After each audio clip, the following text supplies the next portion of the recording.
Ladies and gentlemen, welcome to another episode of Questlove Supreme. I'm your host, Questlove Supreme. With me, we have the strongest team in the land. Of course, Team Supreme. Are you walking on the moon right now, Sugar Steve? That's correct. Yes, the moon. Mm-hmm. That's where you're at. Okay, you're walking on the moon. We also got Laia with us. What How up, are you? Questlove Supreme? How are you doing? I said, is this the name now? What'd you say? Oh, because you was like, welcome to Questlove Supreme. I am Questlove Supreme. Yes, you are. And yes, you are. Yes, you are. I concur. I embodied the entire. Sorry. Yeah. No, you good. That's what it is, sir. Sorry. I know Laia is working extremely hard. Future episodes, we're getting ready for another round of in-person episodes for Questlove Supreme. So, you know. Oh yeah, LA edition. Yes. It's going to be exciting. Fontigolo. What's going on, man? What's going dropping new bombs on us, man. I gotta say. Pooh and I, we just been for the last couple of years been working really hard, like on the documentary, and then also, planning a block party made in Durham, October 7th. But nah, man, I miss the chair, bro. I miss being in the chair. I miss recording. And so we was just like, yo, let's just go cook up. Like, we just wanted to have some fun and just, let them go. Those records, they're out now. Wish Me Well, Glory, Glory is out on all platforms, but those records ain't even 3 weeks old. Maybe a little over 2 weeks old. Like, they fresh. We just finished. Wow, fresh out the oven. All right. Yeah, man. And that's just exciting to me. That's more exciting than recording something and waiting for however long, waiting a year. The cycle to get it done. Cycle. Nah, bro. Cook it up, let it go. That's what's up, man. Today's going to be an awesome episode. I will say that for the last 6 decades, our guest has literally been the heartbeat of Jersey City's finest musical unit. Jersey City's probably the most diverse unit. They pretty much changed music numerous times. Kind of going through a metamorphosis period, really not afforded to any artist, maybe close to Miles Davis in terms of going through different phases. Of course, their late 60s, early 70s soul phase, and then we got the mid 70s funk phase, and then exploding into the disco scene, adjusting to it well enough to garner them a Grammy Album of the Year nod for their participation in the inescapable Mammoth soundtrack for Saturday Night Fever. And then riding off successfully into the 80s with just an unprecedented streak of really perfect dance pop classics. In my opinion, this unit known as Kool and the Gang is the dream as far as legacy is concerned, like dabbling in many genres and of course with this being the hip hop's 50th anniversary, and our brother lovingly known as Funky George being part of the unit that's probably the most sampled. I didn't realize that Kool and the Gang is the most sampled band in hip hop. That's an honor. So that means that they also changed hip hop. Well, we have him here today. We hope to go through his history and his legacy. The one and only Funky George Brown of Kool and the Gang. Welcome. Hello, everyone. Hello. How you doing? Nice to be here, Quest. Great to have you. Where are you talking to us right now from? Where are you? I'm in Woodland Hills, California, the Valley. Okay. Calabasas, Tarzana, that area, Woodland Hills. So literally Hollywood swinging. How long have you been out there? I've been here 37 years. Wow. Okay. That's what's up. My band members would actually say, when you're coming back home, when you're coming back to Jersey, so it used to be a running joke. But, okay. Love it out here. Right before the pandemic, we were privy to a series of animated shorts that basically told the story of the band's origins in their very beginning before they got a record deal. These little animated interstitials, and to me, that was one of the most, at least as a music head, that was one of the most incredible things I ever seen, because a lot of the favorites that we grow up with really aren't afforded much information, especially for like groups in the 70s and 80s. Like, you guys aren't given the fair level playing field of your peers that get access to mainstream press. So I knew nothing about the history of the band. You guys were like rigorously honest about your beginnings. I didn't really know. I didn't know that, when we're talking about Kool and the Gang, that, Kool was like a leader of the gang. Most bands I know start in church and all that stuff. So could you tell me how, well, first of all, where were you born? I assume that is Jersey City. I don't know. I could be wrong. Jersey City, New Jersey. Okay. That's where you were born. Yes, sir. So you were first generation Northeast family. Most soul acts I know come from the South and then they migrate up north, but you were born in Jersey City. Born in Jersey City. Okay.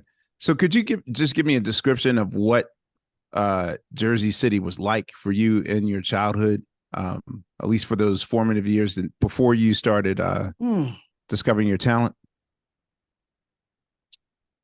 Well, we're going back 150 years, so it's kind of hard for me to remember, well, what you can remember. The blacksmith shorting the shoes. Yeah. Right. And the guys pumping the water when there was a fire, because it's so long ago. But what's his name? Sugar, he's in Jersey.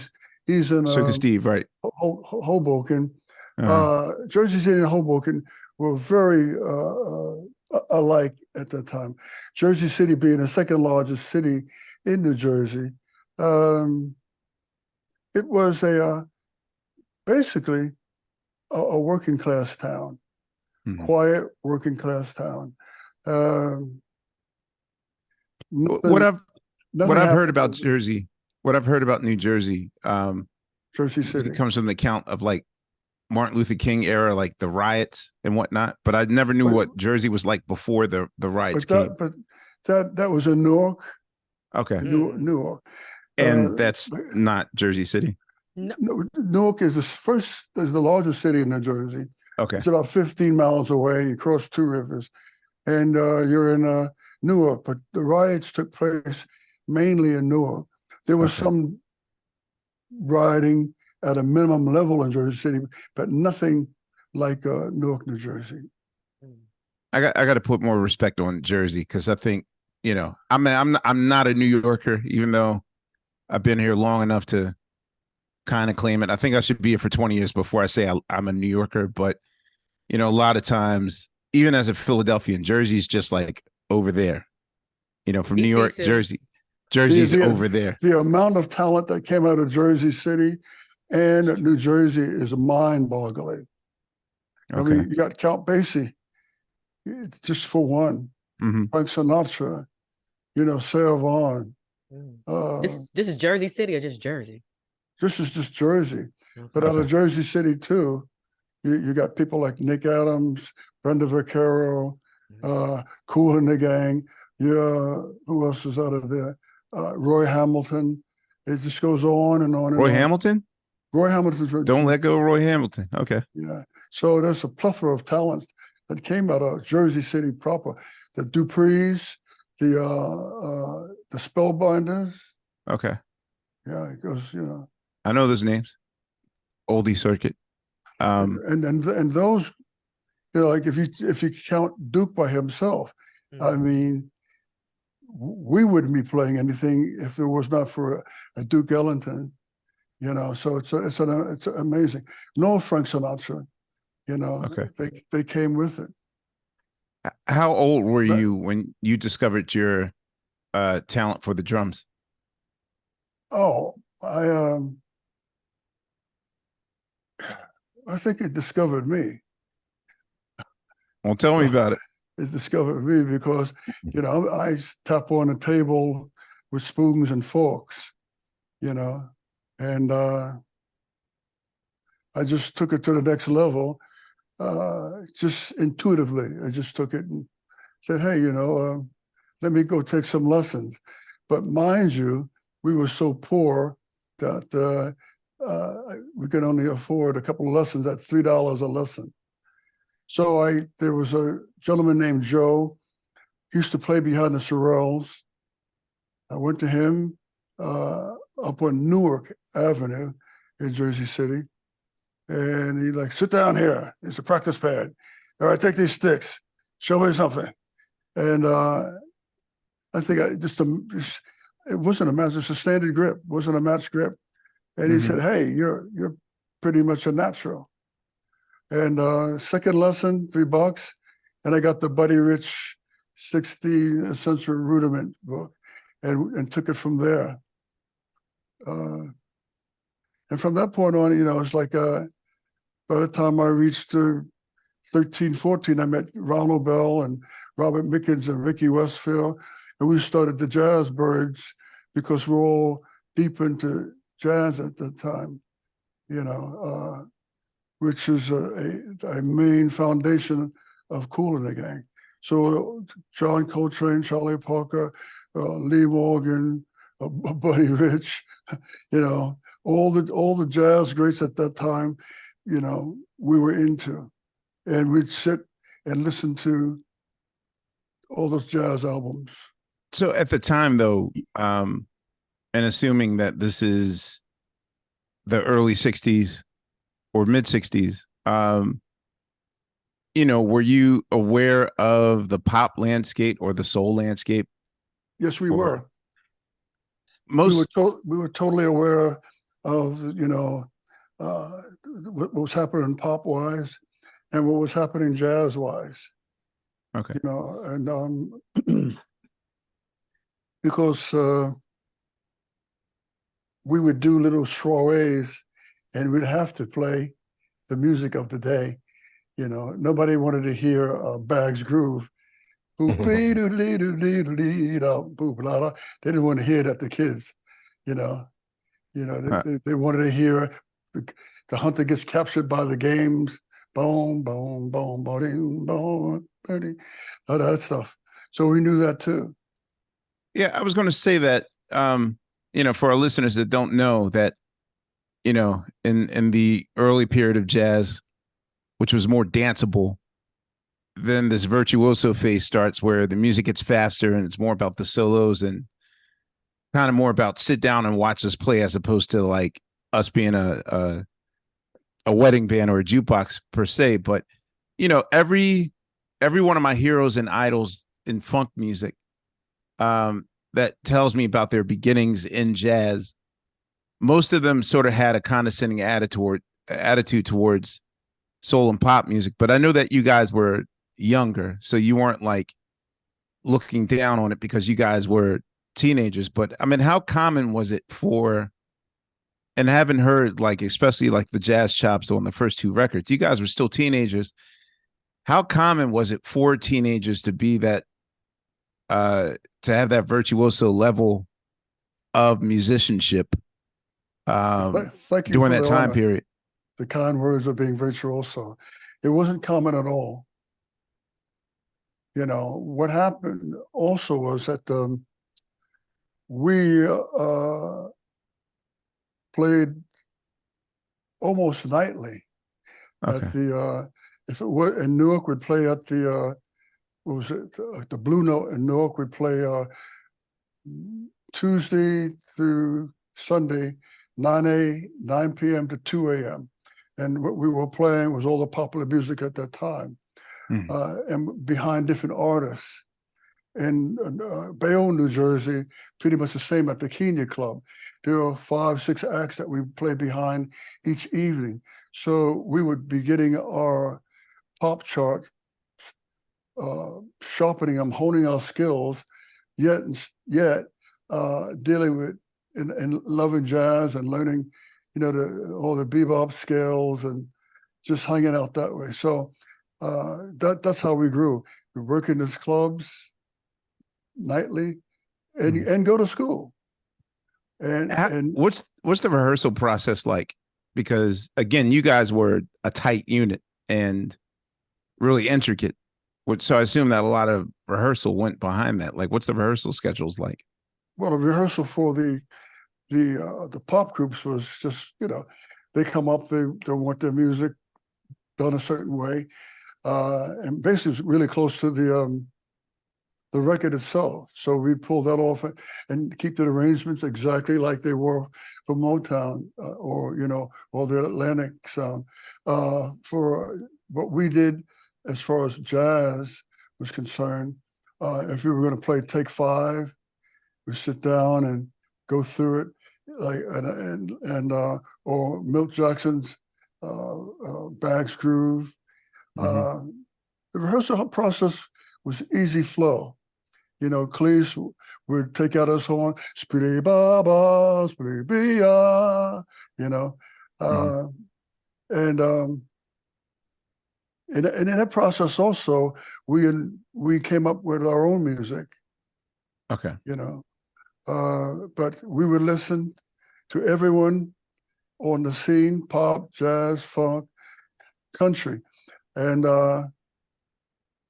rehearsals were easy. It's just we come in and say, let's do this, and we get at it and it'd come out, You were such a large, sizable unit. How are you guys managing, like, getting to gigs? Like, we live in the era now where, there's a thing called a rider, and, there are companies that you rent your equipment from. Pack them, stack them, unpack them, and stack them. Yeah. Really? Yeah, I know what you mean. No, we brought in our own equipment. Right. We set it up. We've had our little rehearsal to see if everything was on par as far as it working, and we had no crew whatsoever. And even in the early days, the beginning, I think we had 2 guys, Donald Boyce, who became the voice of Jungle Boogie. Yeah, I was going to say. Don Boyce, the voice, Yeah. and Bobby Sims. And those 2 guys were a riot, So that was it. I mean, now it's a whole different ball game. Right. But that's high school, you said? You said y'all were still in high school during this time? Y'all was in school? You said you were still in school during this time? We were going to school. As in high school? We were going to school and working in the clubs. 16. Oh, wow. So what's your parents saying during this time? Were they just supportive from the jump, or how did that work? We had our parents, all of our parents are very close to each other. And it's just like a gut feeling. Like they had the gut feeling. So did we. It was just our children are going to make it. And sure enough, I mean, of course. But we put that time in, and they allowed us to do. During that time, I was playing with other people up in the Catskills, and playing blues, with other artists, and so I just learned. I used to play with a gentleman named Duke Washington, all over New York City. He played tenor sax, electrified tenor saxophone player, and Electrified? Electric saxophone. So he would say, "Listen, Papa, when I play, that means all the band members come to the stage, because he's from that era that we just got finished talking about, the 12 years of big band and all that, So you hear that, and me being young, I had to stay in the dressing room or outside in those cold New York nights, or sitting in the car. Yeah. It was tough, but I think that's how people hone their skills, and you really show the intensity of the love that you have for the music. Even today, we speak of the music, Right. how did you avoid the kind of gang mentality that pretty much what it seems like, according to those shorts, that everyone but your band somehow didn't avoid? Well, you know, in the early stages, we were always rehearsing, and the gangs in the area we avoided. We were practicing. Okay. And myself, I've even had physical fights with some of the gang members who came out of Jamesburg and the like, you know, like they call it the King of Jamesburg in the schoolyard, taking over the schoolyard. You know, these are like major gangs. But you see, in my life, I didn't care about anybody being a gang member. And if they step to me, I'm going to try to knock you out. And what happened was I can go in schoolyard, nobody not touching me. Okay. This is before the martial arts entered your life. That's crazy. Well, I'm a second-degree black belt martial arts. Second-degree black belt. Yeah. Yes, sir. Respect. Yeah. Wow. I wouldn't hear it. Kool's gang is the leader of the gang. I forgot his name, Eagle, and I came downtown, and we got into an altercation. The same deal, because I'm from the Midtown. I'm from Bergen, Lafayette. What I did, and Kool would tell the story. I took a bicycle and beat him with a bicycle. That was it. Jesus Christ, the survival tactics. Done. That's what you got it. Bam. Yeah. Bam. No, ain't got nothing on you. No more bothering George Brown. Ooh. Wow. That's okay. I got the answer to that question. I wasn't expecting that one. I don't even know what a double black belt is, but I'm impressed and scared at the same time. I don't want to find out either. So, you know. Beat somebody with a bike. I don't think you're gonna have no problems. A bike. Yeah. Yeah. All right. So, you know, one of the things that I'm really curious about, how long was it before you guys solidified your deal with Delight Records? Once and for all, can you verify or not if they were the people you did not play with? That's what I want to know. With names like that, and I don't want to play in the monolith or stereotype, but were they that era? They were friends of ours, you know. Actually, they were very, very sweet and good people. Because if they liked what you were doing, they gave some type of reward for it. They made sure that things were safe. You spend time in the studio developing, and they heard it and saw it and knew the degree of talent of the band. But it's just like the bicycle. They were the bicycle, if you know what I mean. Once we signed with them, they were the bicycle. Yeah, I'm going to ask later about the origins of Jungle Boogie. Later, I was trying to figure out they were the bicycle. Got it. Oh no, I got it. I just wondered if they were the bicycle in business too. Like, were they fair to you guys? They were the bicycle in business as well. Okay.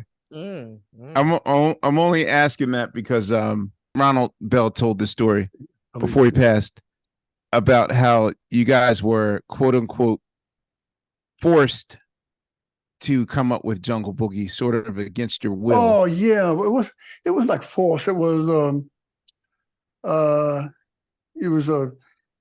I don't know, mental block time for creating music. So all right, you tell me your version of the story. Yeah, it's gonna mesh with his.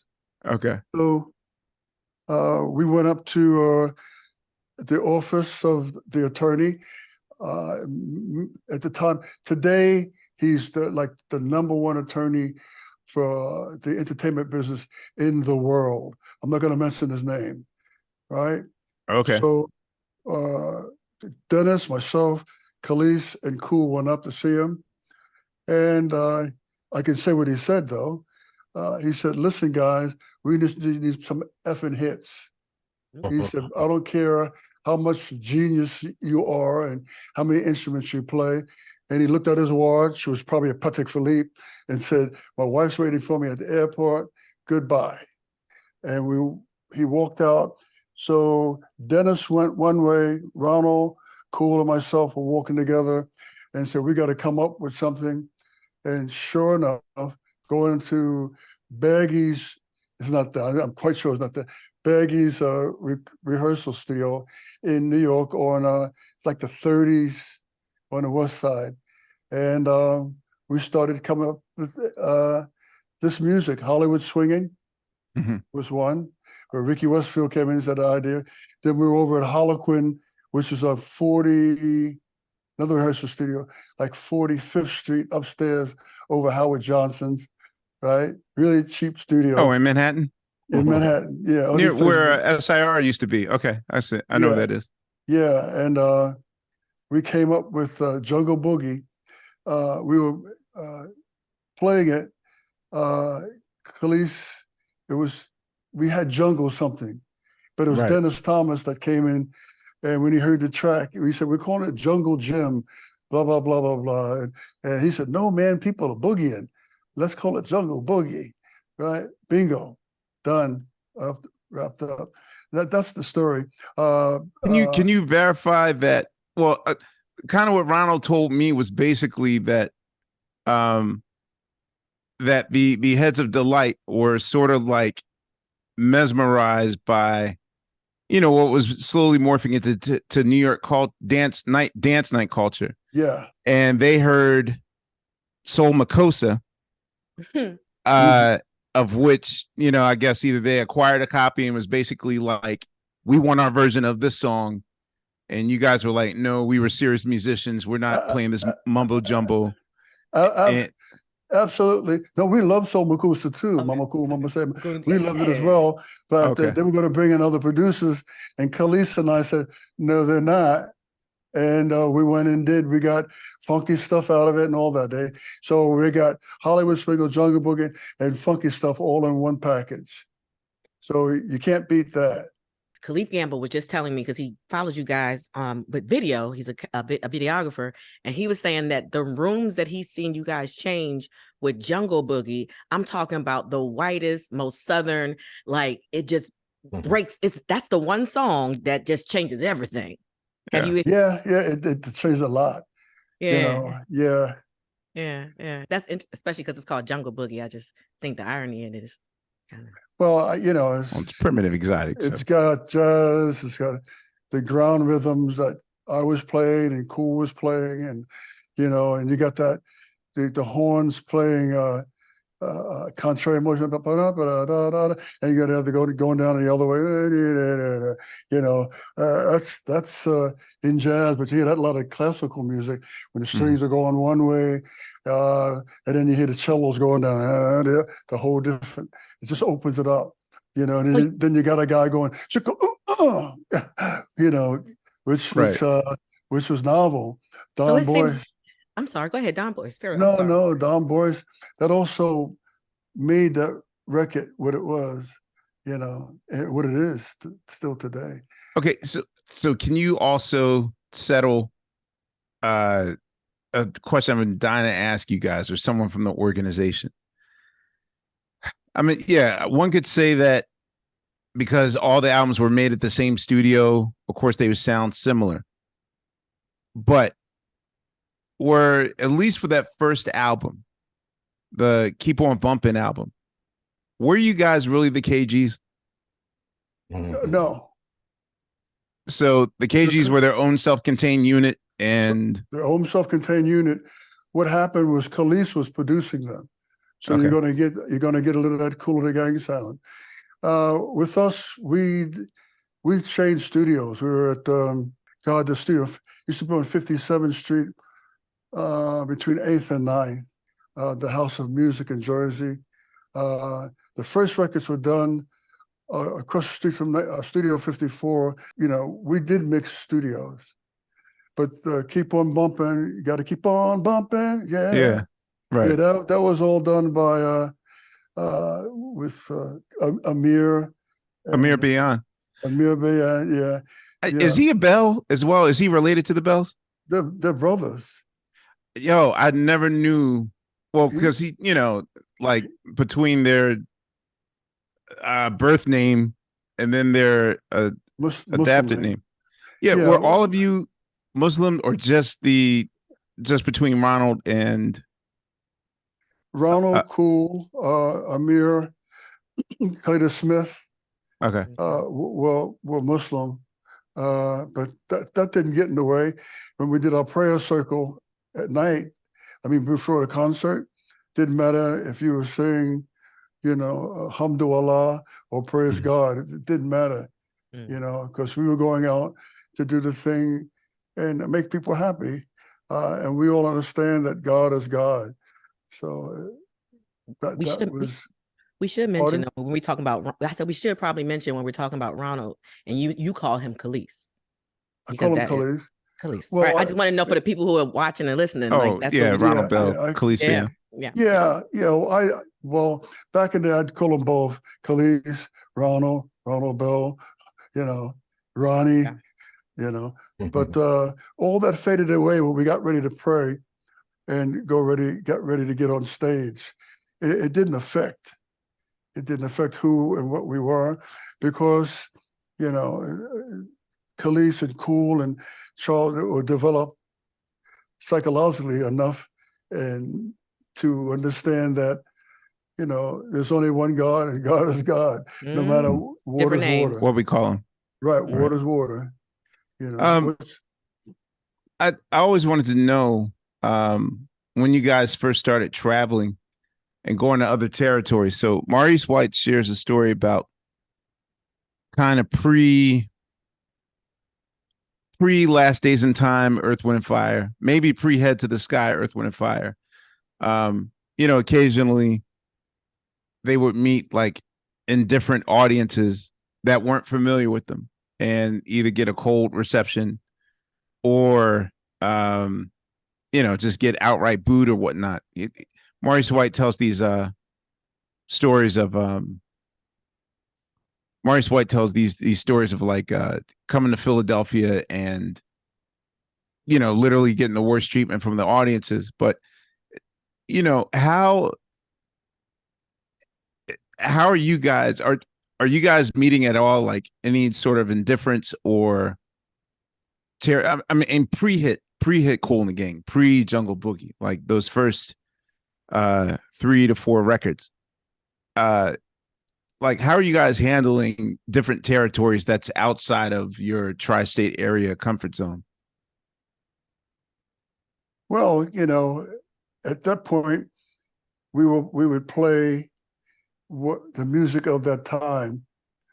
So it was accepted because we were playing what the people wanted to hear in the VFW lodge that we were playing, or some high school homecoming. So we just like the old days, people say, look out and see what the audience looks at, and you know exactly where to go. So so that's what we did. We played what they wanted to hear. Mm-hmm. We wouldn't force anything on the people. If it's if it's Temptations or if it was the OJs, or that's what they're gonna get, because we know we know how to work an audience, and I don't mean that in a derogative way. And still today we know how to work an audience, because when we go out, we look and say in a romance, hey, take that out of there. Take this song out, take this song out, because it'll give a lull, right? Or we're working with an orchestra, then we'll say, well, let's put this in, because it'll keep it. It gives it that feel. It gives it that tone. It gives it the tone of where we're coming from. So we'll add something that's jazzy jazzier. Yeah, so it's always been like that. The only time we got like, who are these guys, is we were in East Germany, and they had the album, but it was all these dance remixes, and that's what they were hearing on radio. That's So what they were used to. so when we got up to play, they were like, huh? They were used to the dance. That was it. And so that felt awkward and bad. But you know, Okay. I presume today the same people they've caught up. But that was it. That was the only time. Full So disclosure, though, can I just say this real quick? Full disclosure, I'm gonna just speak for all the folks. Depending on how old you are, you have a dummy moment with Kool in the Gang. I feel like people who were maybe my generation, like 80s, 90s babies, it's a moment when you heard Summer Madness and you were like, "Oh, It's you so- know." I mean, yeah. Yes, So, no, that's can I relate a story about Summer yes, Madness? yes, Sure. yes. Well, we had Jungle Boogie, and of course that went up charts, and so we put out Spirit of the Boogie, mhm. and it's summer, and I think we're in Illinois. So a disc jockey turned it over because it was a B-side. It was the B-side of Spirit of the Boogie.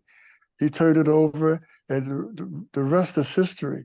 I mean, we had two songs going up the charts together. That's unusual, you know, especially then. Was it shocking that something that mellow kind of caught on? Absolutely. We were like, okay, you know, with the two chords. Right. It was shocking. It was shocking. The two chords and the wonderful Khaleesi's wonderful solo, Mhm. and just I have another question about Summer Madness.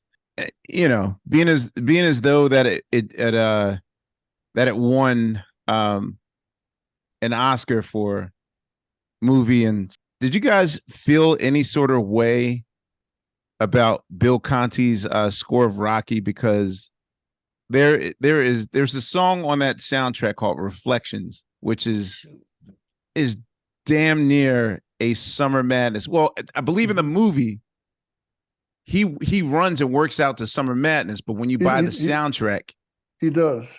right? Yeah. But when you buy the soundtrack, there's a song called Reflections, which is basically Summer Madness, just half a chord off. Like the way that we write songs at the Tonight Show, or the way that I believe that the Barcades wrote their songs, was basically put a song on and get a derivative just like that song and change one little part so that you don't get sued or whatever. But it's so those are guys. The Barcades are like that.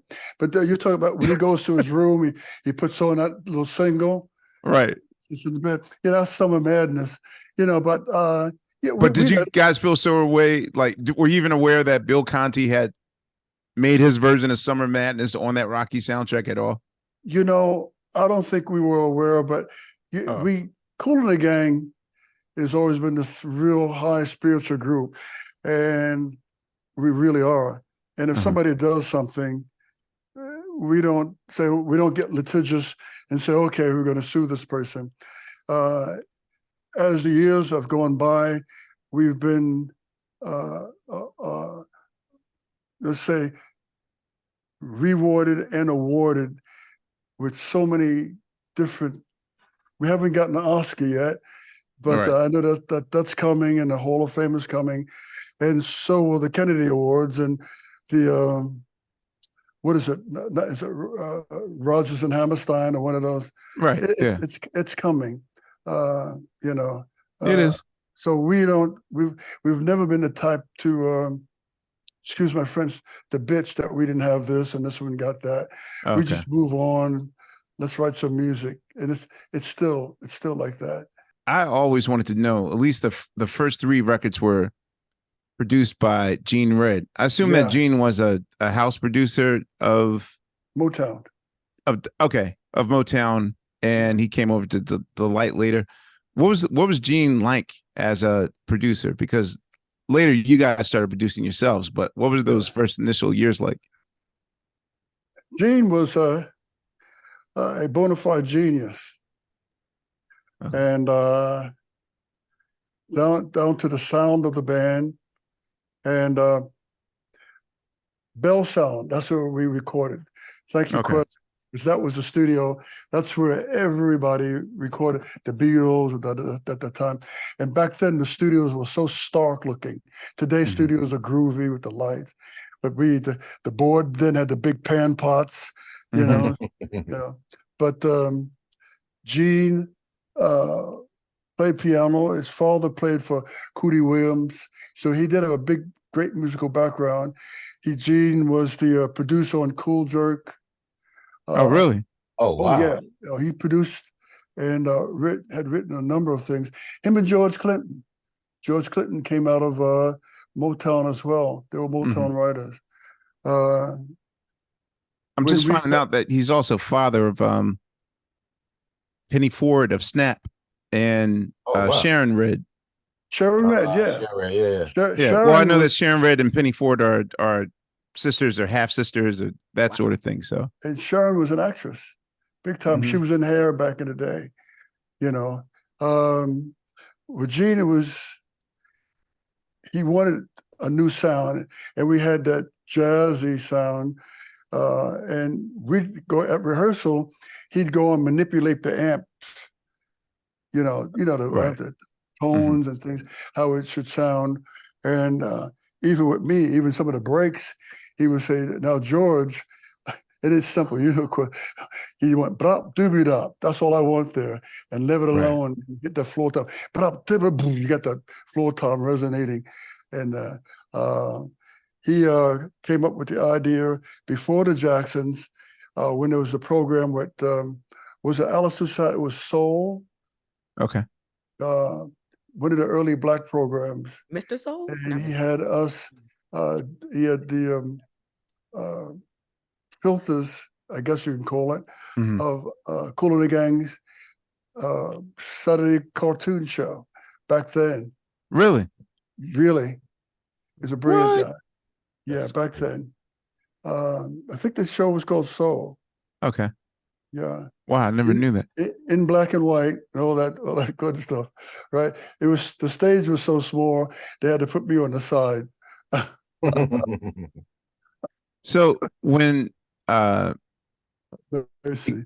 you guys go through this period, as I said at the top of the show, what's really notable about you guys is the metamorphosis of the group.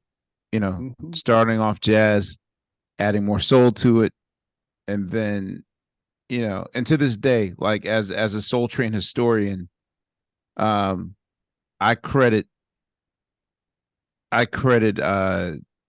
you guys' second appearance on Soul Train as a pivotal moment of that show. It's the moment where even Don Cornelius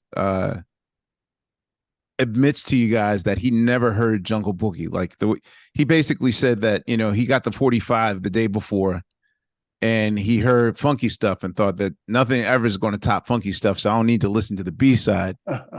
And you guys do Jungle Boogie, and I noticed, like, as someone who studied every episode of that show, the first 3.5 years of that show was really sort of riding off the coattails of Don's connects in Chicago and the middle of America. So like a lot of Curtis, a lot of like Chicago era groups, and most of them older. Yeah, some of them like older. And what makes it notable when you guys come on the show the second time and you do Funky Stuff and you do Jungle Boogie, it's as if the kids finally see themselves, because there's a group that's their age or younger than them playing a different type of music that's not really based on Motown or based on James Brown. It's like it's clearly like a marking of new territory and an introduction of funk, and the way they're dancing is like their life depends on it. Like I wish I had a song to compare it to now. Like if you put the song on the moment now and the audience just goes crazy. But what is it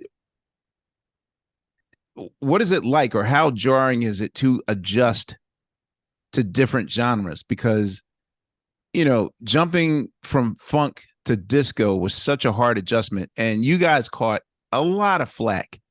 Like I was raised by uncles that was like, well, I remember my era, Kool and the Gang, whatever. So can you Like him talk too, man. about, can you talk about what it's like to either sink or swim in a time period in which a lot of your contemporaries are not trying to swim and they're sinking, and you guys are like, nope, we got to go on and move. So can you talk about the period, at least the everybody's dancing right before celebration, that disco period you guys had to go through? Well, we've always been eclectic. Okay. And if you listen, well, if you do listen, you listen to the music and its thread over the years, you say, well, they're not following the scheme of what most artists do. The albums all sound the same, everything sounds the same. Mm-hmm. We were in London, Khalees and I, and we had an interview, and he said, you guys got cojones. And we said, what are you talking about? He said, you don't stay in one niche. You're like, Right. You do this, you do that. And he said, most artists, they want to save their careers, and they stay in that one niche. We've always played what we felt like playing. We always wrote what we felt like writing. So in those transitional periods, it didn't affect us. It maybe affected Delight Records because the sales weren't there, but it didn't affect us in regards to, because we weren't making that much money anyway. But so we just were on the down in the trenches trying to make it work and putting things together. But we've always written different styles of music, coming from that soul R&B era. It didn't affect us. We got JT, pulled him along, and just started writing songs for a vocalist.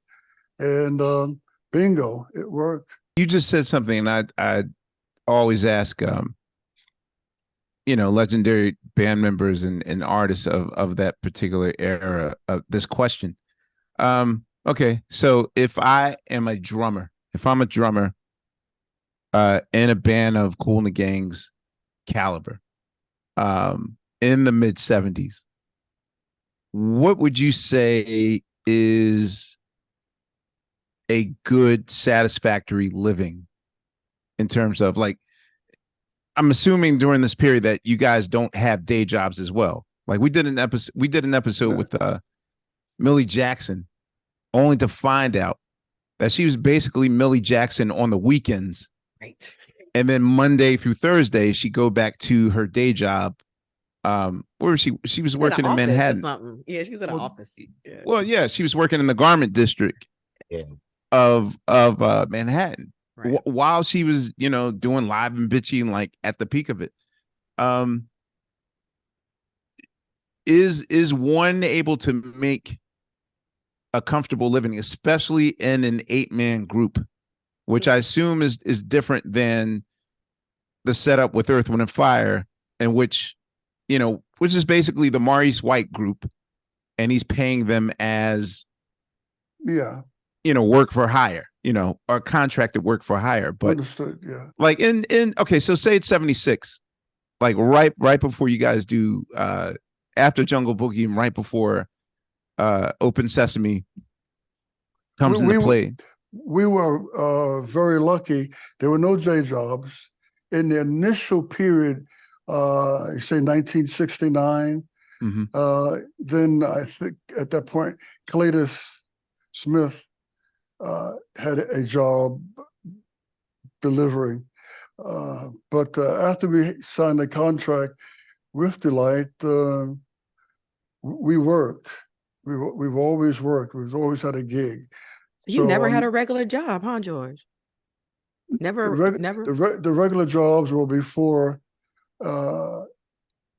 signing contract. The regular jobs were when we were doing, and still we're doing the nightclubs, but still no one was punching the time clock like that. It wasn't like that. It just changed. because that first record, Kool and the Gang by Kool and the Gang, number 38 with a bullet on top 100. Mm.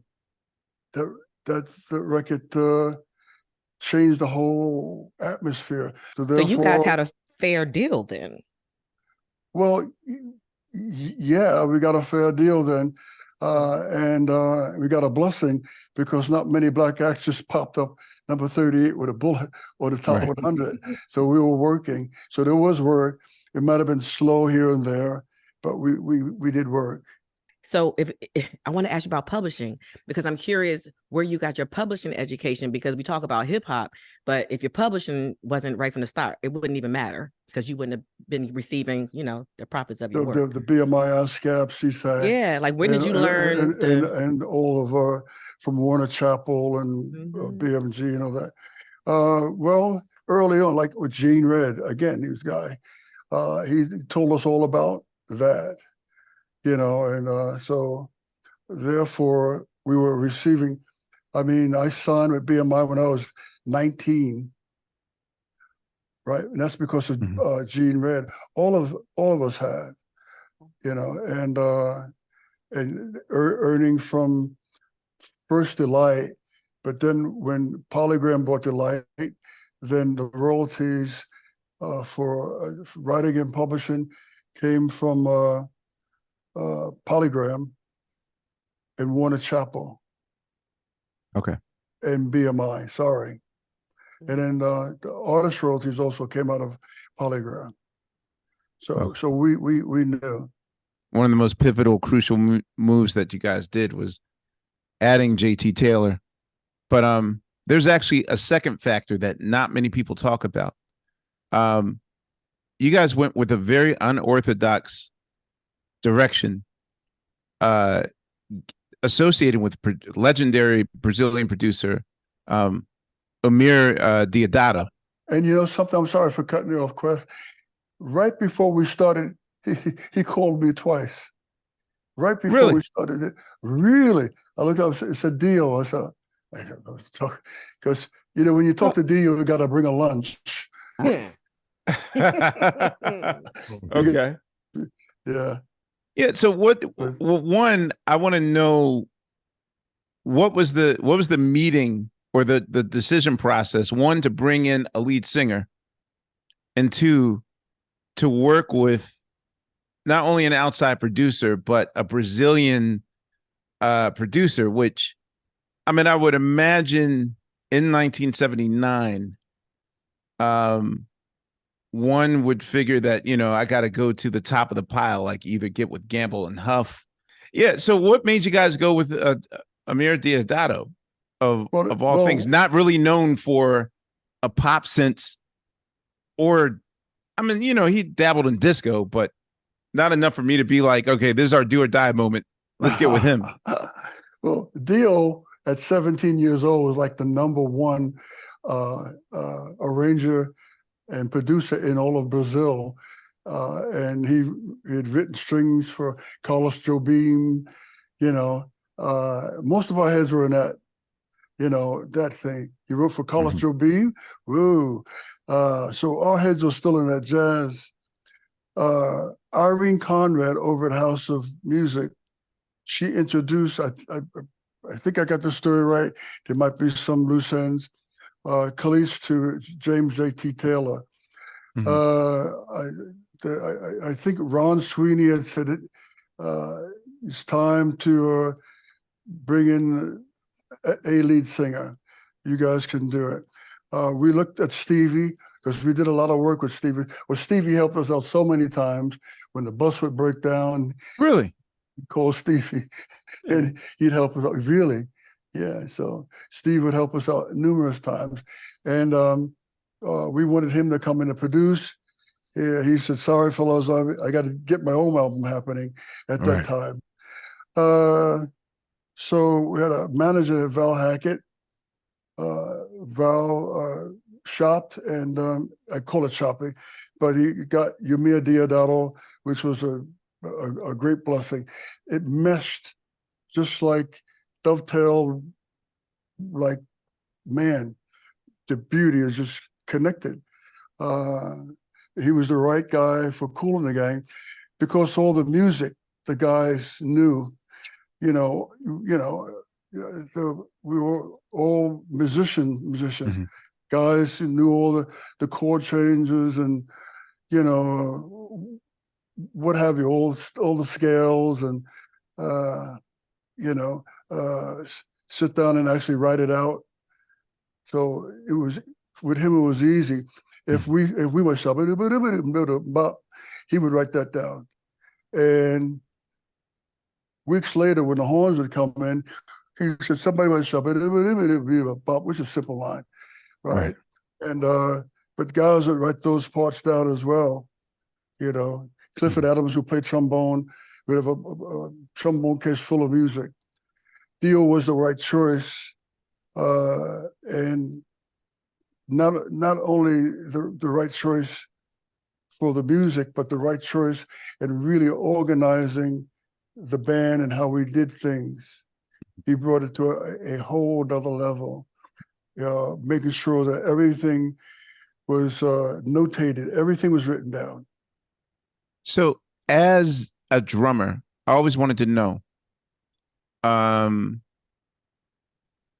you're the drummer that plays, what I call breakbeat drums on stuff like Let the Music Take Your Mind and, the early Kool and the Gang stuff.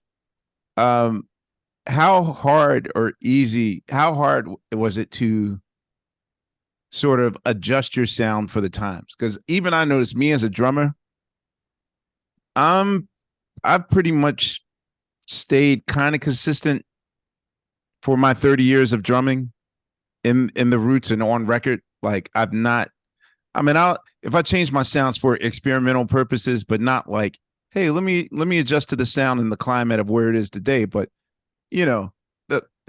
clearly, like the groove that you're playing on Let the Music Take Your Mind is not the same tone or the same sound as Jones versus Jones or Celebration or whatnot. So like at the time, how aware are you as the heartbeat of the band that like the most radical sound change of the band has to be with the drums?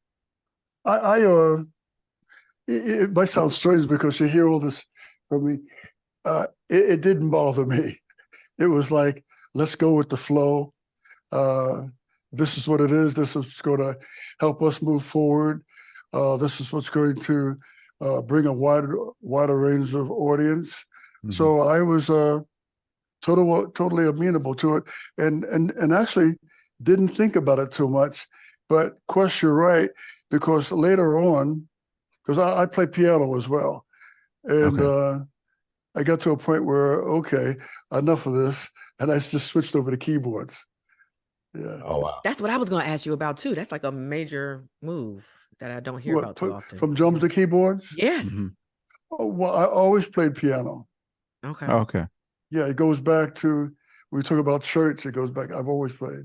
But in your group, you always played drums until you decided I'm going back to and in writing, when we had our writing session, How does the songwriting process start? Do you guys just say, hey, I got an idea, guys, what do y'all think about this? Or do you bring it to DT? Do you bring it to Ronald first? Like, how does the songwriting process start? It was us.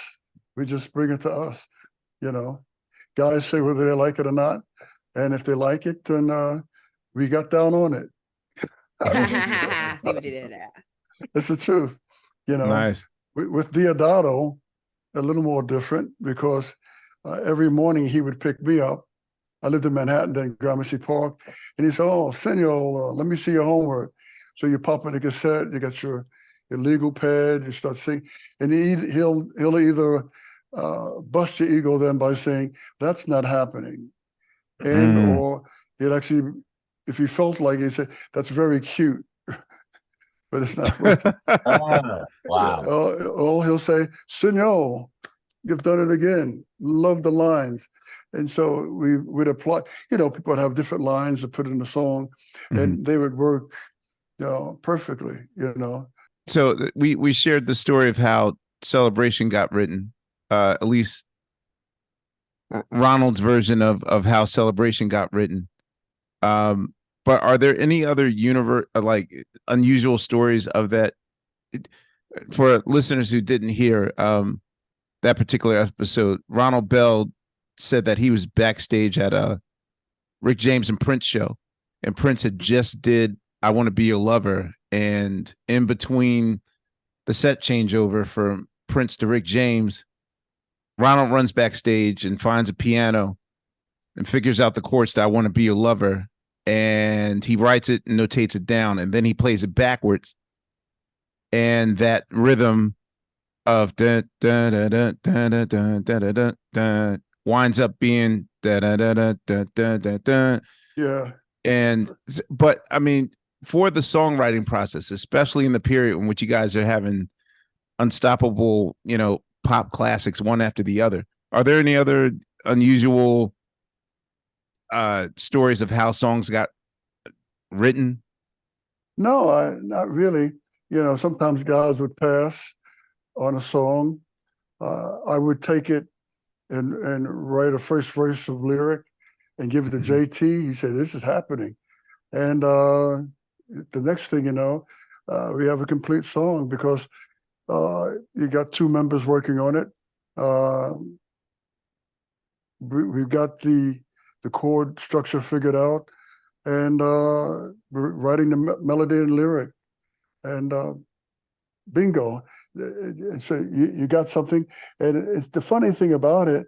They went to number 5 pop, but the band itself didn't like it. That was "Take My Heart," and it was very, very poppy, all that. But it's bingo. You didn't like that song? No, I helped write it. I was going to say that was my aunt's song, man. That was the one I took. I took it because the band didn't like it. Clayton Smith wrote it, the guitar player. Right. Okay. But the band didn't like that. With a 12/8. Right. Yeah. Right. So I said, "No, give it to me." Took it home. Right. No time for wishing, baby. We've gone all through those moves. I'm off and satisfied. So the next day, of course, get to the studio. Jay, what do you like, JT? What do you think? He said, "Man, I like this." The rest is history. I've been going through a Luther phase in the last month and a half, reading his book and listening to his music, and I realized that the world is going through a drought of a good shuffle song. Oh my God! And "Take My Heart" is kind of I remember when that came out. Is that shuffle? Yeah, check it. Yeah, yeah, exactly. The world needs a good shuffle song. Can you talk about the phenomenon that is Celebration? What were the band's general reaction to Celebration winds up being way past an anthem? With Celebration, we were on the tour bus and leaving LA the night before we won 2 American Music Awards. So the song was germinating then, but that's when you got from Aerosmith, So let's put that in there because really? That's very celebratory, So just to put that in the song gives it that boost, But in regards to it becoming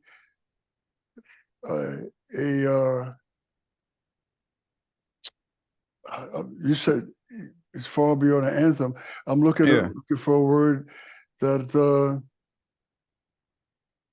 the point where it's stadiums and weddings and bar mitzvahs and weddings and bar mitzvahs, bat mitzvahs, backyard barbecues. It's an amazing. It's a blessing. Hold downs. It is. It is one of those songs that I'm going to say you can't deny, and you must play it every evening. Did it ever become burdensome? Because I know a lot of acts, when they get a mammoth hit of that caliber, then it's suddenly becomes a burden. No, what happens, and when you're playing, sometimes you're playing the piece and you played it 1,000 times, but it becomes organic, right. and guys are playing the right chords, but it just got this. Just tonight, I mean, while you're playing Quest or the piano he's playing, it has another little lilt to it, another little thing to it, and you're playing it, but it has another feel that night. Not, it's not the record feel, but the people feel it. So that's what happens. It turns into this piece of music that each night you play it, it has a different feeling, and when you're singing it as well, it's coming out. It's coming out different, but it's the same thing. There's a party going on right here, but it's coming out different for some reason, and you feel different about it. And when you get off, everybody, great, nice show, man, great show. Nobody feels that, man, it's burning a hole in our shoes. Right. Well, no one's complaining. Can I ask about another anthem real quick? I'm curious to how so many fellas come up with another anthem, but this one about the ladies. I don't know if we asked Ronald that question, but I was like, how did you know to embody what a ladies' night was? How does? Well, I'll tell you, I can tell. Kool, who likes to go out and have fun. Okay. So he said, the new thing in clubs now, on a Friday, Saturday, whatever, it's the ladies' night, And me walking from 57th Street back down to Gramercy, I'm watching how the gait of people's walk, just how people walk. And right. I said, I said, man, people are walking like a jazz working bass line. They had that gait. So I went home, sat at the piano, and started harmonizing it. And the different key changes, as you know. Showed it to Diada. Hey, this is what we need. So we got together and wrote on it. We had the track already. The horns were playing, with the girls were singing, and JT and myself and Khalees got on the lyrics, and done. We're done. What was it about JT that appealed to the band as far as his voice?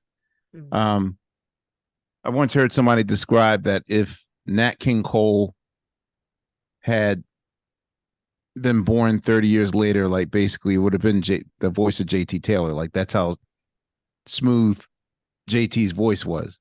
Basically, he was like Nat King Cole. Like, but for you, like, what was the appeal to that sort of voice? And were there other acts that or other singers that you guys auditioned before you decided on James JT Taylor? There was some.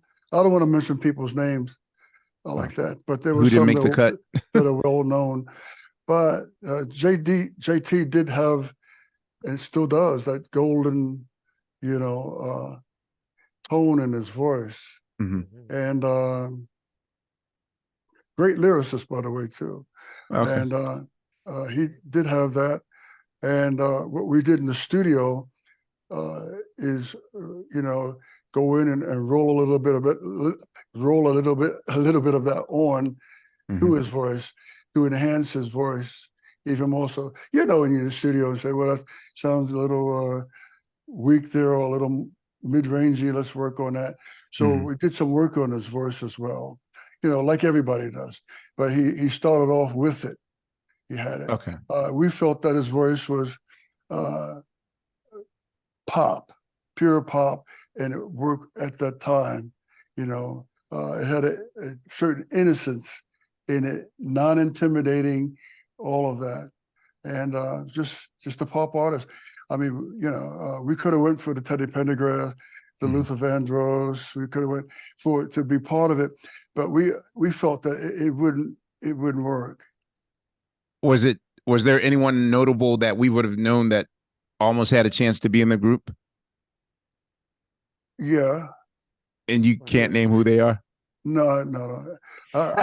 It's still a big thing. I don't want any letters coming to my mailbox. I mean, we can pontificate though. If we pontificate, can you just nod? Like, Howard Hewitt?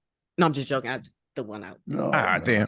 So just like when you mentioned the Vigoritos and right. Yeah, you leave that alone. Yeah, no, Oh, you're okay. you're right. I Yeah. got you.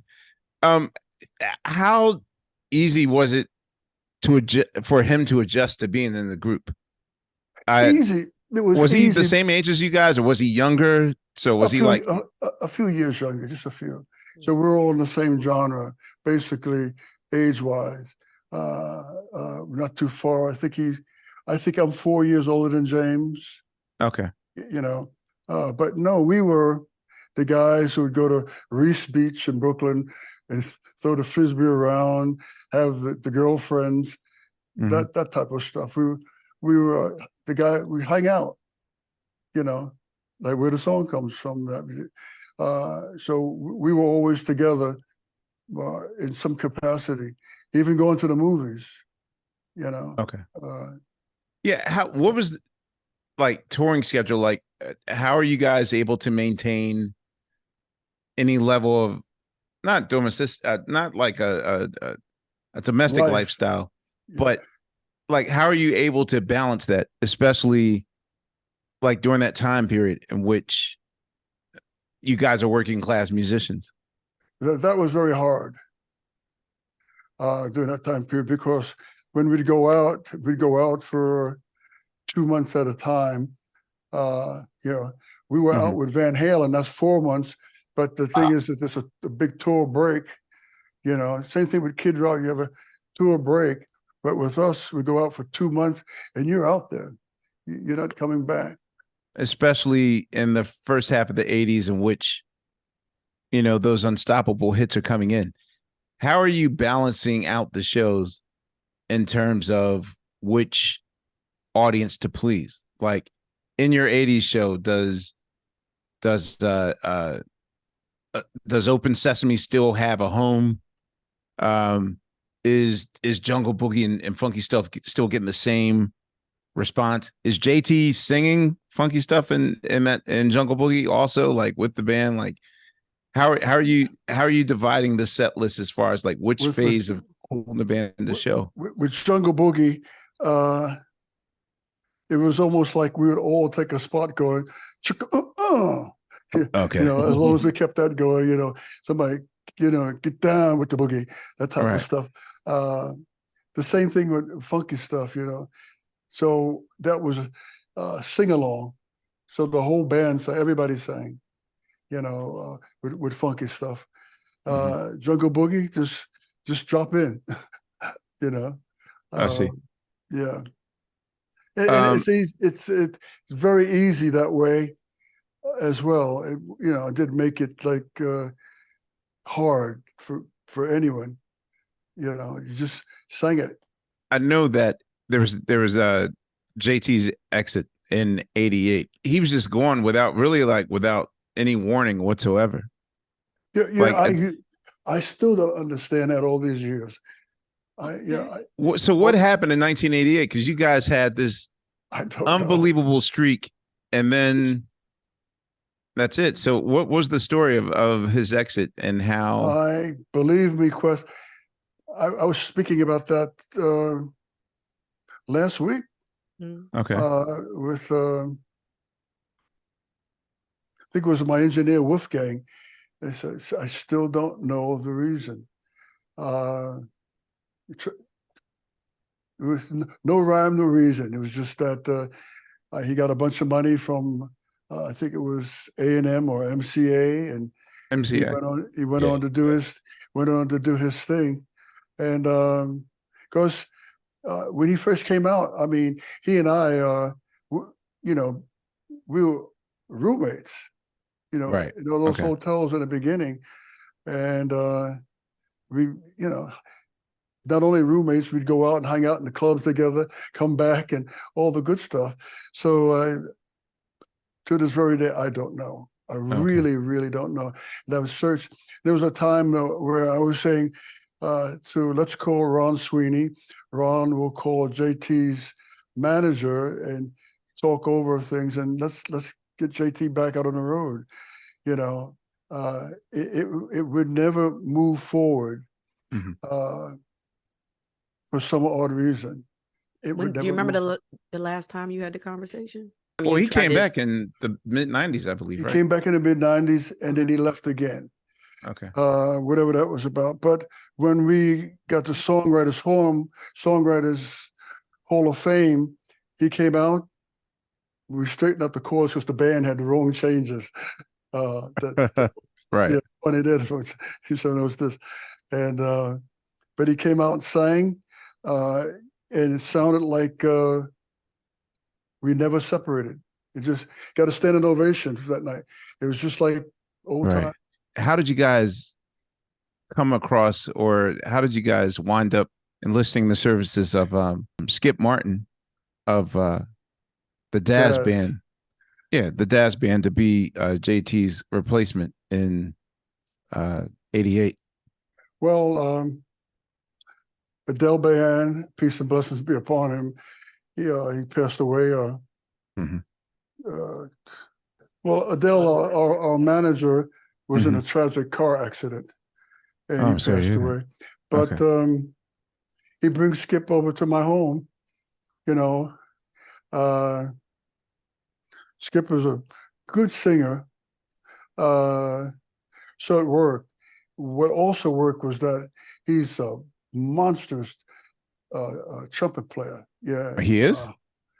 Oh, Skip. Yeah, I didn't know Oh, that. Skip is a monster. You can put up with Terrence Blanchard, and you know he's that guy. Miles, and when he puts that mute on, he's great. So he added greatly to the horn front. Vocally, I know that different members in the band didn't. I know Cleese didn't like his vocals.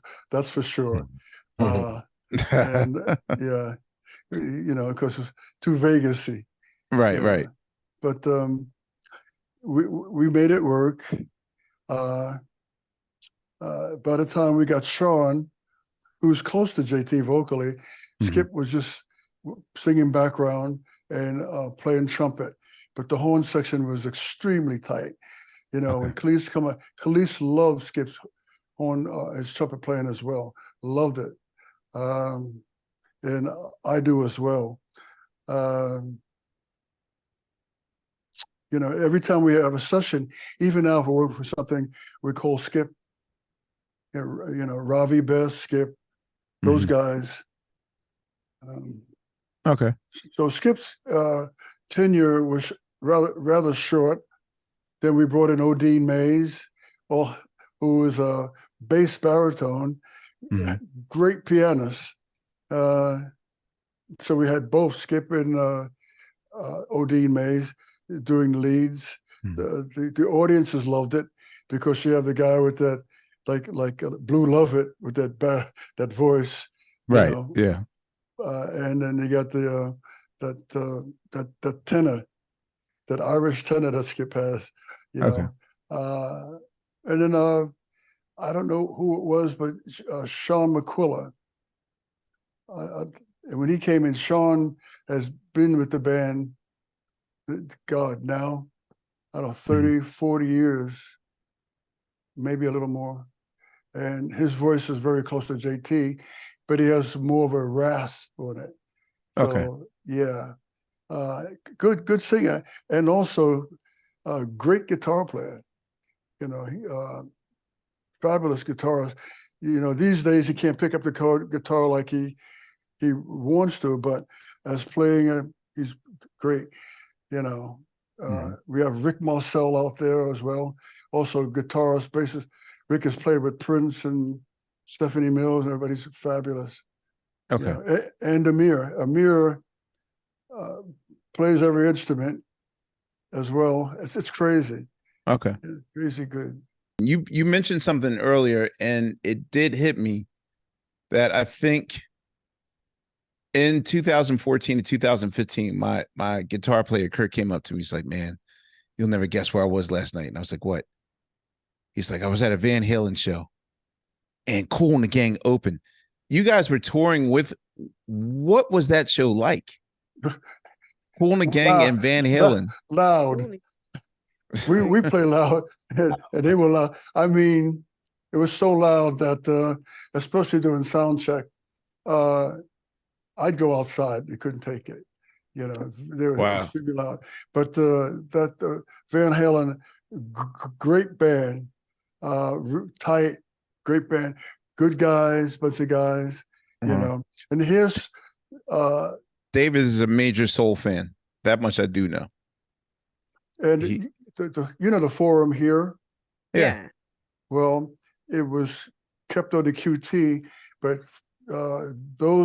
that's where all the rehearsals were for the tour at the Okay. forum.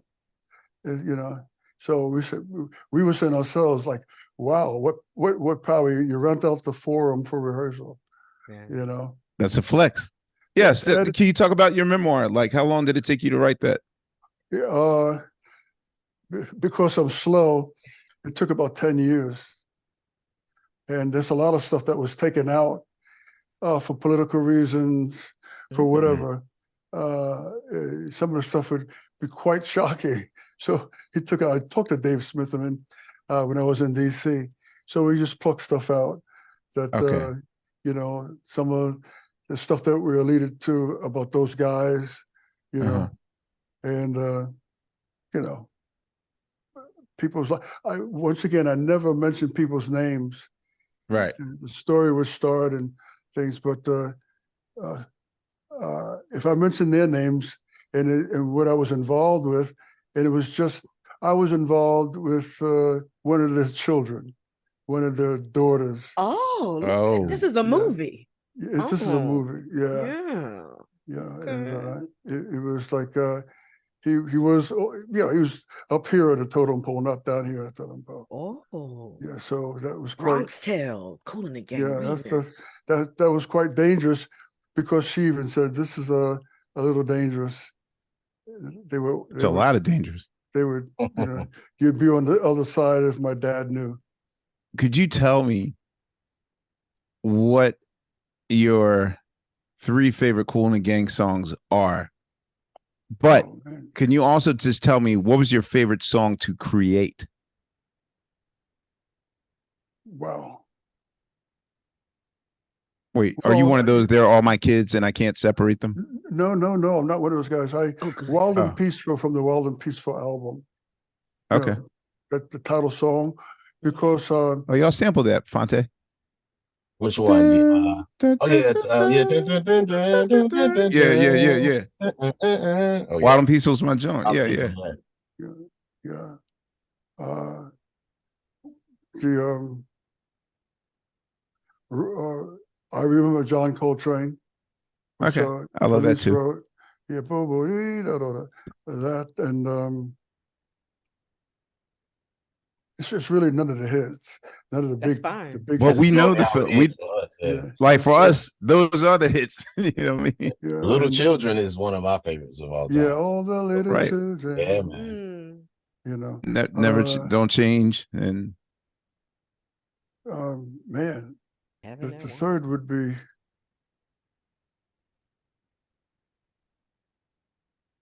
Fruit Man. no. It's we got some rhythm songs in there. What genre is he gonna pick? Caribbean Festival. Okay. Yeah. I'll take that. Because it had all that looseness in it that you'd find in some of that. And so when you hear it, you go, oh man, the horns, you know. Mhm.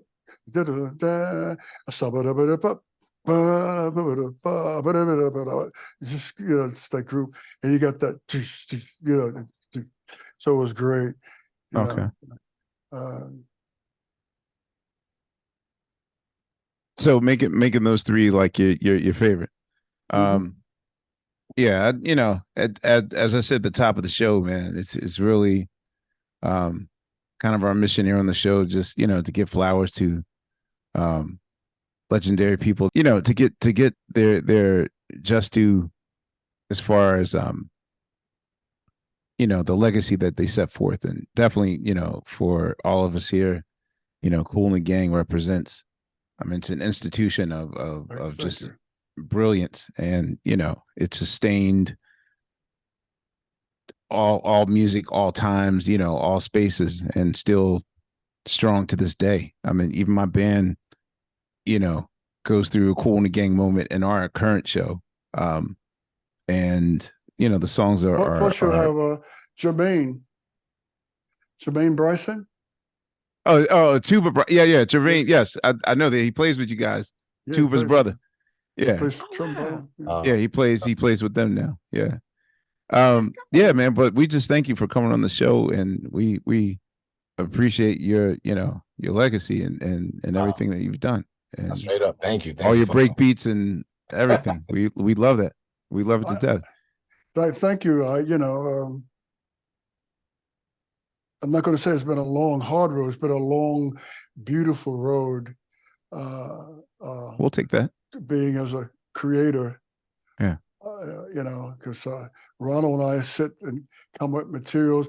He and I, especially back in the late 70s and early 80s, that's what we did. We just sat in the studio and reverse things, put together live albums, you know, Right. from all the tapes. You know the deal.